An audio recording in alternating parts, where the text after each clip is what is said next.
আশ্বাস না, বাস্তবায়ন চাই। যে সন্তানরা 20 দিনে স্বৈরাচার দমনের মতো কঠিন কাজ করতে পারলো, 40 দিনের মধ্যে তাদের চিকিৎসা করতে পারলেন না, 60 দিনের মধ্যে পারলেন না। স্বৈরাচার দমনের চাইতেও কি কঠিন তাদের চিকিৎসা করা? দেশের বাইরে অপরাধীরা পালিয়ে যাচ্ছে, আর আমাদের সন্তানদেরকে আপনারা দেশের বাইরে চিকিৎসার জন্য নিয়ে যেতে পারছেন না।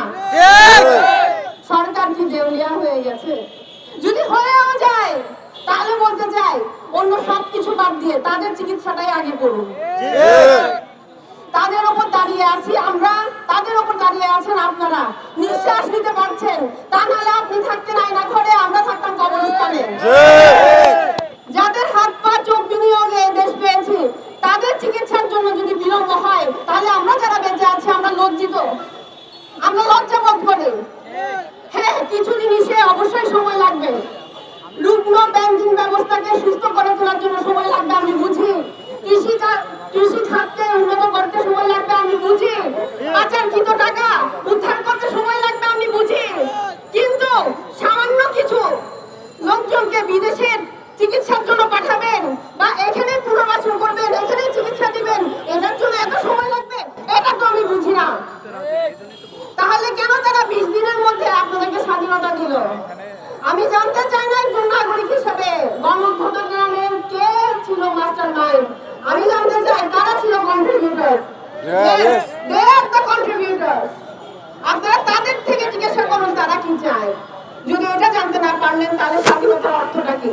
তাই আমি আপনাদের কাছে, প্রশাসনের কাছে, ইন্টারিম গভর্নমেন্টের কাছে, যিনি উপদেষ্টা হিসেবে আছেন তার কাছে একটাই আবেদন করছি, আমার সন্তানরা, আমার ভাই বোনরা যাদের বয়স খুব কচি, যারা এই পৃথিবী আরো দেখতে পারতো, যাদের বয়স সুখের, যাদের বয়স পড়ালেখার, ছুটে বেড়ানোর, তাদেরকে সুস্থ করে তোলার জন্য আপনি নিক্ষেপ করুন। আমি গত 4 তারিখ বিকেলে বাংলা মোটরে আহত হয়েছি।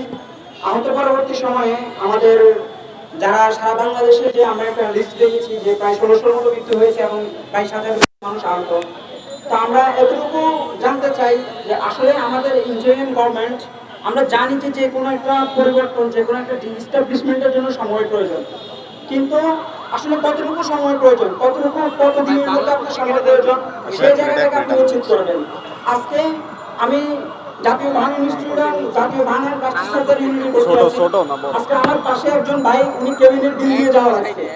তো সেটা আমি এখানকার একজন ভাই আছেন মনির ভাই, ওনার সাথে সমন্বয় করার পর উনি ওনাদের নামটা নিয়েছেন। উনি আশ্বাস দিয়েছেন যে ওনাদের ওই টাকা ফেরত পাবে এবং যারা আছে তাদের বিলের বিষয়ে উনি ওখানকার স্বাস্থ্য উপদেষ্টা বা ডিরেক্টর বরাবর কথা বলবেন। এটার জন্য আমরা মনির ভাইকে সাধুবাদ জানাই।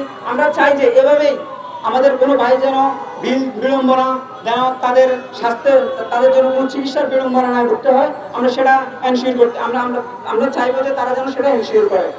আর আমাদের যারা যে শিক্ষার্থীদেরকে বা যে ভাইদেরকে আমাদের উন্নত চিকিৎসার জন্য দেশের বাইরে নেওয়া প্রয়োজন, আমরা সরকারকে আন্তরিকভাবে একটা আহ্বান করছি। আমরাই এই স্বৈরাচার রোডে, আপনারাই এখানে এসেছেন, আমরা আপনাদের সাথে কাঁধে কাঁধ মিলিয়ে কাজ করতে চাই। আমরা এখানে কোনো প্রোডাক্টারি করার জন্য আসিনি। এখানে যারা আসছে তারা শুধু তাদের দাবিগুলো, তাদের কথাগুলো নিয়ে আসছে। আর কিছু ভাই আসছেন, তারা এই বিষয়গুলো যেন সমাধান হয় সেই বিষয়ে ওনারা কাজ করতেছেন। আমরা চাই যে মানে আমাদের এই জুলাই বিপ্লবে যারা আহত হয়েছেন, যারা নিহত হয়েছেন, কোনো মানুষ যেন আমাদের সিট থেকে ভুলে না যায়। আমরা শুধু দেয়ালিকা, কিছু গান, কিছু চিত্রতে আমরা এগুলো আবদ্ধ রাখতে চাই না। আমরা চাই যে জুলাই বিপ্লব আমাদের আগামী পথ চলার স্পিড হবে। এলো খবরের কাগজ, নিখাদ, নির্ভীক, নিরপেক্ষ।